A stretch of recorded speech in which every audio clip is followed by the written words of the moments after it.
umwuka mubi hagati y'igihugu cy'u Rwanda n'igihugu cy'u Burundi na n'ubu uracyakomeje gututumba umunsi ku munsi uko bwije n'uko bukeye nyuma y'uko Minisitiri w'Ububanyi n'Amahanga w'igihugu cy'u Rwanda Ambasaderi Olivier Nduhungirehe yavuze neza ko rwose ari amakosa y'u Burundi kuba abanye nabi n'u Rwanda. Nyuma y'ibi byose akimara kubivuga yongeye amagambo agira ati ni wavuga ngo Burundi burashaka gusenya FDR kandi bikorana. Nduhungirehe yasubije Perezida Ndayishimiye. Kuri uyu munsi tugiye kugaruka kuri byinshi bikomeje kuvugwa neza ko hakomeje gututumba intambara y'amagambo hagati ya Minisitiri w'Ububanyi n'Amahanga w'igihugu cy'u Rwanda ndetse na Perezida w'igihugu cy'u Burundi, bigaragara nk'ibintu bishobora kutazarangira neza hagati y'igihugu cy'u Rwanda ndetse yewe n'igihugu cy'u Burundi. Reka tuze duhere ku mubano w'igihugu cy'u Burundi n'igihugu cy'u Rwanda ubundi wasenyutse ute. Ibi ngibi Minisitiri w'Ububanyi n'Amahanga n'ubutwererane bw'igihugu Ambasaderi Olivier Nduhungirehe yabigarutseho ku itariki 10 z'ukwezi kwa gatandatu 2026 avuga byinshi ku bigendanye ko kuba u Rwanda rutabanye neza n'igihugu cy'u Burundi byose ari amakosa y'igihugu cy'u Burundi. Perezida w'igihugu cy'u Burundi nawe avuga neza ko abanyarwanda bakomeje gukabya mu gukabya inkuru bakomeza kuvuga buri munsi ko kandi igikurikiyeho ari uko azakomeza guhangana nabo mu buryo bugaragarira buri umwe wese. Umwuka mubi hagati y'igihugu cy'u Rwanda n'igihugu cy'u Burundi ni umwuka umaze igihe kirekire nyuma y'uko Minisitiri w'Ububanyi n'Amahanga n'ubutwererane bw'igihugu Ambasaderi Olivier Nduhungirehe yatangaje ko umubano w'u Rwanda n'u Burundi wazambye biturutse ku ikosa ry'iki gihugu cy'abaturanyi kandi kidafite ububasha bwo kubana neza n'igihugu baturanye nabo, ubwo ni ukuvuga igihugu cy'u Rwanda. Mu ntangiriro umubano w'ibihugu byombi wigeze kuzamba biturutse ku mwuka mubi watewe n'igerageza ryo guhagarika ryo gukuraho ubutegetsi bwa Pierre Nkurunziza ryakozwe n'abarundi muri Gicurasi 2015. Bamwe muri abo bahungiye mu Rwanda, u Burundi bufunga imipaka. Mu mwaka 2022 ibihugu byombi byariyunze, imipaka irafunguka, ariko mu mpera z'umwaka 2023 umubano wongeye kuzamba nyuma y'igitero umutwe witwaje intwaro wa Red Tabara wagabye muri zone Gatumba mu ntara ya Bujumbura i Burundi. U Burundi bwongera gufunga imipaka muri Mutarama 2024. Kuri iyo nshuro u Burundi bwashinjije u Rwanda gufasha umutwe wa Red Tabara, ariko rwarabihakanye rwivuye inyuma bavuga bati nta mpamvu nimwe dufite yo kujya gufatanya n'uriya mutwe wa Red Tabara. Rusobanura ko kandi rushobora gukorana n'abarundi bafite umugambi wo guhungabanya umutekano w'igihugu. Ibi ngibi byose byari ibyaha bikomeje kuregwa igihugu cy'u Rwanda. Mu kiganiro gikomeye cyane Minisitiri w'Ububanyi n'Amahanga n'ubutwererane bw'igihugu yagiranye n'abatangazamakuru bitandukanye ku itariki 10 z'ukwezi kwa gatandatu 2026, Minisitiri w'Ububanyi n'Amahanga n'ubutwererane bw'igihugu yasobanuye kuba umubano w'u Rwanda n'u Burundi ukiri mubi byatewe n'ikosa ry'u Burundi budashaka kubana neza n'umuturanyi wabwo, ubwo ari kuvuga igihugu cy'u Rwanda. Iragize ati ntabwo tubanye neza n'u Burundi kandi ibyo ni ikosa ry'u Burundi kandi ngiye kubisobanura neza. Minisitiri Nduhungirehe yibukije ko nyuma yaho impera za 2023 Perezida Felix Antoine Tshisekedi Tshilombo, Perezida wa Repubulika ya Demokarasi ya Kongo, avuga ko ingabo ze zizatera u Rwanda. Evariste Ndayishimiye, Perezida w'u Burundi, nawe yagiye Kinshasa muri Mutarama 2024. Perezida w'igihugu cy'u Burundi yavuze ko azafasha urubyiruko rw'abanyarwanda gukuraho ubutegetsi bw'u Rwanda. Yasobanuye ko ijambo Perezida Ndayishimiye yavugiye Kinshasa ryari rifite uburemere kandi ikintu gikomeye cyane ko yarivuze mu gihe umuryango wa Afurika yunze ubumwe AU wari wamuhaye inshingano zo guteza imbere urubyiruko. Arivuga ari imbere y'ibendera ry'uyu muryango. Minisitiri Nduhungirehe yavuze ko nubwo ingabo z'u Burundi zagiye mu burasirazuba bwa Repubulika ya Demokarasi ya Kongo mu butumwa zise ubwo kwifatanya n'abanyekongo kurwanya imitwe irimo nka Red Tabara zari zigamije gukorana n'umutwe w'iterabwoba wa FDLR, ngo byashimangiraga umugambi mubi ibihugu byombi bifitiye u Rwanda. Yaragize ati ntabwo bari bajyanywe na Red Tabara, bari bajyanywe no gufasha ingabo za Kongo arizo FARDC ndetse na FDLR. Muri uwo mugambi Perezida Tshisekedi Tshilombo yavuze mu bikorwa byo kwiyamamaza n'uwo mugambi Perezida Evariste Ndayishimiye nawe yavugiye i Kinshasa mu kwezi kwa mbere 2024. Ibi byashingiye ku bimenyetso birimo kuba ingabo z'u Burundi zari zizi ko umutwe wa Red Tabara ukorera mu ntara ya Kivu y'Amajyepfo aho kurwanirizayo, ahubwo zikazamuka mu ntara ya Kivu y'Amajyaruguru hafi y'umupaka w'u Rwanda. Ahangaha ahangaha kandi bivuga neza ko hamaze imyaka myinshi hari inyeshyamba za FDLR.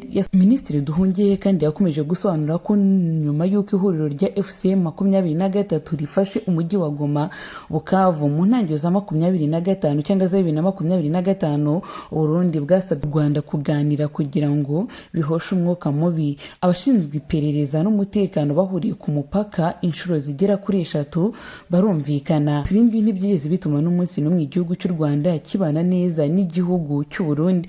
Minisitiri Ambasaderi Olivier Nduhungirehe yaragize ati nyuma yaho byagenze gute? Nyuma yaho Perezida Ndayishimiye ngira ngo yagiye kuri BBC, kuri France 24, mwarabyumvishe, ashinja u Rwanda ko rushaka kumutera, aducira umugani w'intara ya Kirundo ndetse n'amateka yayo, maze twebwe tubaza bagenzi bacu y'u Burundi tuti mbese byagenze bite ko twe mu nzira nziza dufite ibyo twemeranyije, ibintu perezida wanyu avuga ni biki? Yakomeje kugaragaza neza ko byose ari amakosa y'u Burundi. Minisitiri Nduhungirehe yagaragaje ko nyuma y'uko FCM 23 ifashe umujyi wa Uvira mu ntangiriro za Ukuboza 2025, Leta Zunze Ubumwe za Amerika zahuje u Rwanda n'u Burundi.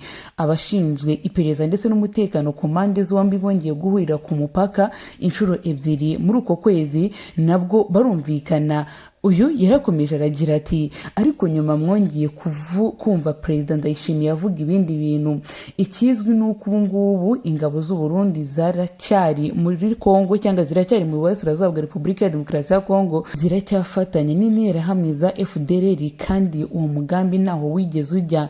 Minisitiri Olivier Nduhungirehe yatangaje ko u Rwanda rwifuza kubana neza n'u Burundi, impande zombi zikaganira zigakemura ibibazo, ariko ko u Burundi butabifitemo ububasha cyangwa ubushake. Yasabye iki gihugu cy'abaturanyi guhagarika gukorana na FDLR kuko ngo nta cyiza uyu mutwe uzigera ubagezaho. Nyuma y'amagambo yavuzwe na Minisitiri w'Ububanyi n'Amahanga ndetse n'Ubutwererane bw'igihugu, yongeye avuga andi magambo akomeye cyane yakomeje gukurura impaka hagati ye na Perezida Evariste Ndayishimiye. Yongera agira ati ni wavuga ngo Burundi burashaka gusenya FDLR kandi bikorana? Minisitiri w'Ububanyi n'Amahanga n'Ubutwererane bw'igihugu Ambasaderi Olivier Nduhungirehe yatangaje ko Perezida Evariste Ndayishimiye w'u Burundi adakwiye kubeshya ko igihugu cye gishaka gusenya umutwe w'iterabwoba wa FDLR kandi bifatanya mu ntambara yo muri burasirazuba bwa Repubulika ya Demokarasi ya Kongo. Uko byagenze mu kiganiro na Jeune Afrique cyasohotse ku itariki 10 z'ukwezi kwa 5 2026, Ndayishimiye ubwo ni Perezida w'igihugu cy'u Burundi yavuze ko Burundi budakorana na FDLR ahubwo ko bufite ubushake bwo gusenya uyu mutwe. Icyakora ikibazo bufite kikaba ari uko batazi aho abarwanyi bawo baherereye. Ibi rero byakomeje gukwirakwira hirya no hino ku mbuga nkoranyambaga. Ndayishimiye yasobanuye ko ingabo z'u Burundi zibarirwa mu bihumbi ziri mu ntara ya Kivu y'Amajyepfo kandi zo ko ziyobowe n'iza Repubulika ya Demokarasi ya Kongo. Umunyamakuru Roman yahereye aho amubaza ko ingabo za Kongo zikorana na FDLR, nyamara ibi ngibi yakomeje kubica ku ruhande, ariko iz'u Burundi zo nizakorana na uyu mutwe FDLR. Yaramubajije ati nose niba ingabo za Kongo zikorana na FDLR ni gute ingabo z'u Burundi zidakorana na FDLR kandi n'ubundi ingabo za Kongo muri kuzifasha? Perezida w'u Burundi yaragize ati imitwe y'ingabo z'u Burundi ifite ibice ikoreramo cyangwa ifite abo ikorana nabo, FARDC ikagira ibyayo. Nakongeraho ko imitwe y'ingabo idashobora kwivanga kubera ko idahuje uburyo bwo kurwana urugamba, ahubwo nabwiye Tshisekedi Chilombo ko yakora uko ashoboye kose kugira ngo hatazamo urwikekwe.